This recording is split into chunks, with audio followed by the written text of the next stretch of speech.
السلام علیکم ورحمۃ اللہ وبرکاتہ۔ مدعا نمبر 52، ایمان لانے کے بعد میں انکاری بنے رہنا۔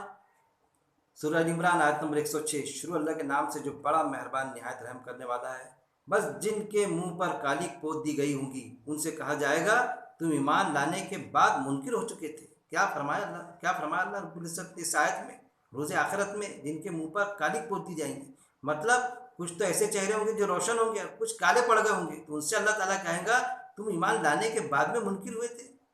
تم تو ایمان والے کے پیٹ میں پیدا ہوئے تھے، تم تو ایمان کی قسمیں کھاتے تھے، لیکن کام کرتوت عمل سے خالی تھے۔ وہ چیز گویا کہ تم انکار کی ضمن میں آئے۔ قرآن کے مطابق تمہارے عقائد نہیں تھے، دوسری کتابوں کو دامن میں تھام رکھا تھا، اس کے مطابق تمہارے عقائد اور عمل تھے۔ پھر آیت نمبر سورہ آل عمران آیت نمبر 86 اللہ کیوں ہدایت دے گا ایسے لوگوں کو جو ایمان لانے کے بعد میں انکاری بنے؟ ایسے ظالم لوگوں کو اللہ راہ نہیں دکھاتا۔ پھر اللہ نے صاف فرما دیا کہ اللہ کیوں دے گا ایسے، اللہ کیوں ہدایت دے گا ایسے لوگوں کو؟ ہدایت یعنی انسٹرکشن، اللہ کی بات ایسے لوگوں کو کیوں سمجھ میں آئیں گی جو ایمان لانے کے بعد میں انکاری بنے؟ کہ جنہوں نے ایمان لایا، جن کا قرآن پہ ایمان ہے، اب پھر وہ یہ کہتے ہیں کہ قرآن کو سمجھنے کے لیے 14 علوم چاہیے، 16 علوم چاہیے، یا قرآن سمجھ میں نہیں آتا، قرآن سے لوگ بہک جاتے ہیں، قرآن کی ترجمانی مت پڑھیے آپ، اس سے بہک جاتے ہیں لوگ اس طرح۔ تو اللہ کیوں دے گا ایسے لوگوں کو جو ایمان لانے کے بعد میں انکاری ہوئے؟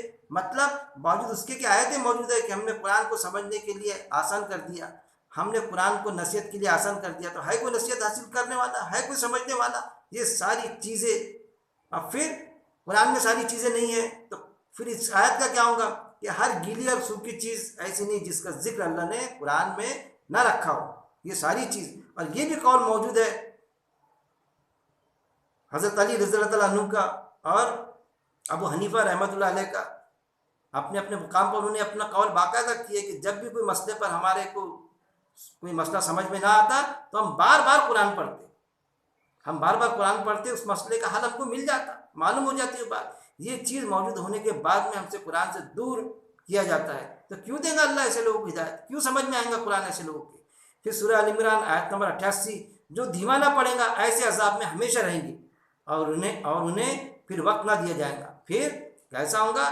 دوزخ میں جائیں گے اور ایسے عذاب میں پڑے رہیں گے ہمیشہ ہمیشہ کے لیے، یعنی عملی انکاری ایمان کے دعوے دار کہ جو دھیما بھی نہیں پڑے گا عذاب۔ نکلنا تو بہت دور کی بات ہے کہ دوزخ میں سے ایک نہ ایک دن نکل جائیں گے، یہود و نصارہ کا عقیدہ جو بنا رکھا ہے، جو گھڑ رکھا ہے، جس پر قائم ہے، تو نکلنا تو بہت دور کی بات، دوزخ سے عذاب ہلکا بھی نہ کیا جائے گا۔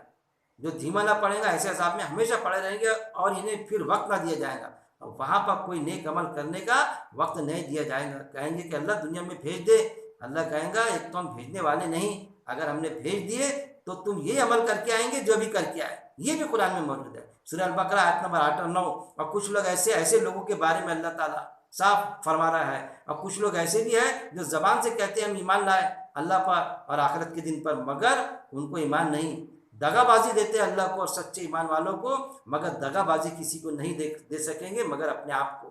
یہ بھی آیت موجود ہے۔ اتنا سب معلوم ہونے کے بعد میں ان آیتوں کو چھپایا جاتا ہے، نظر انداز کیا جاتا ہے ان آیتوں پر۔ کیوں نہیں درس لیے جاتے ان آیتوں کے؟ تاکہ بات کھل کے سامنے آئے کہ ایک ایمان والا جس کے کان میں اذان دی گئی ہے وہ قرآن کو سمجھے، اس کے مطابق اپنی زندگی کو ڈھالے۔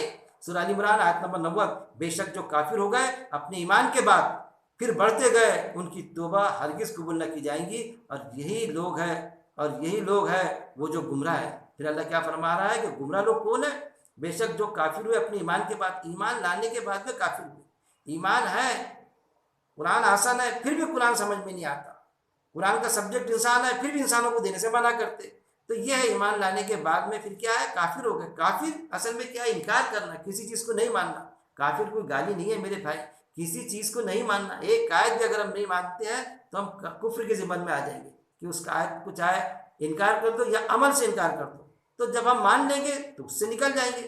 تو جو کافر ہوئے اپنے ایمان کے بعد پھر بڑھتے گئے، پھر اس میں بڑھتے ہی گئے، ان کی توبہ ہرگز قبول نہ کی جائیں گی۔ ایسے بڑھتے گئے کہ موت آ گئی۔ قرآن میں آیت موجود ہے کہ تمہیں موت آئے اس وقت میں کہ تم مومن ہو، مسلم ہو، تمہیں موت اس وقت میں آنا چاہیے کہ تم مومن ہو۔ اب وہ کفر کے اندر عمل سے انکاری میں گر گئے تو پھر ان کی توبہ اللہ کہاں قبول کرے گا؟ وہاں پر مرنے کے پہلے وقت ہے، موت کا فرشتہ آنے کے پہلے وقت ہی وقت ہے کہ توبہ کے دروازے کھلے کہ توبہ کر لے بندہ.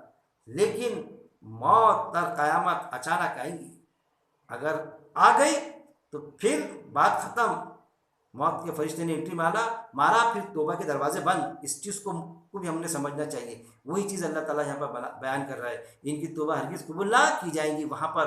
اور یہی لوگ ہیں وہ جو گمراہ ہے، اور اصل میں صحیح معنوں میں یہی لوگ ہیں جو گمراہ ہے. اس ٹائپ کے لوگ، اس ایٹیٹیوڈ کے لوگ گمراہ ہیں. لیکن بتاتے کس کو؟ جو قرآن کی بات پیش کرتا ہے ارے یہ تو گمراہ ہو گیا، ارے یہ تو غیر مسلم کو کتاب دے رہا ہے، یہ تو گمراہ ہو گیا، ارے یہ تو کہتا ہے کہ نماز صرف فرض ہی ہے. ارے بھائی فرض ہی نماز فرض ہے. ارے یہ تو کہتا ہے کہ نماز فرض نماز ہی قصر ہوتی نا. اگر ہم وہاں گئے سفر میں رہے تو کون سی نماز ہوگی؟ سنت نوافل اس کو قصر کرتے، صرف ہم 4 رکعت کی 2 رکعت پڑھیں گے، اس کو قصر کریں گے. تو گویا کہ فرض نمازی جو ہے فرض ہے، باقی جو ہے نفل ہے. وہ پڑھے چاہے نہ پڑھے، پڑھے تو بہت بہتر چیز ہے، لیکن نفل کی وجہ سے فرض ادا نہیں ہوگی، فرض کو اللہ روک دے گا. ایسا ہو سکتا ہے کہ ایسے کئی مسائل میں ہم کو غرق کر کے رکھا ہے. اللہ سے دعا ہے کہ اللہ رب العزت ایک ایک آیت کو قرآن کی پڑھنے، سمجھنے، اس پر عمل کرنے، موت تک اس پہ جمے رہنے کی میرا مالک توفیق دے. وآخر دعوانا ان الحمد للہ رب العالمین.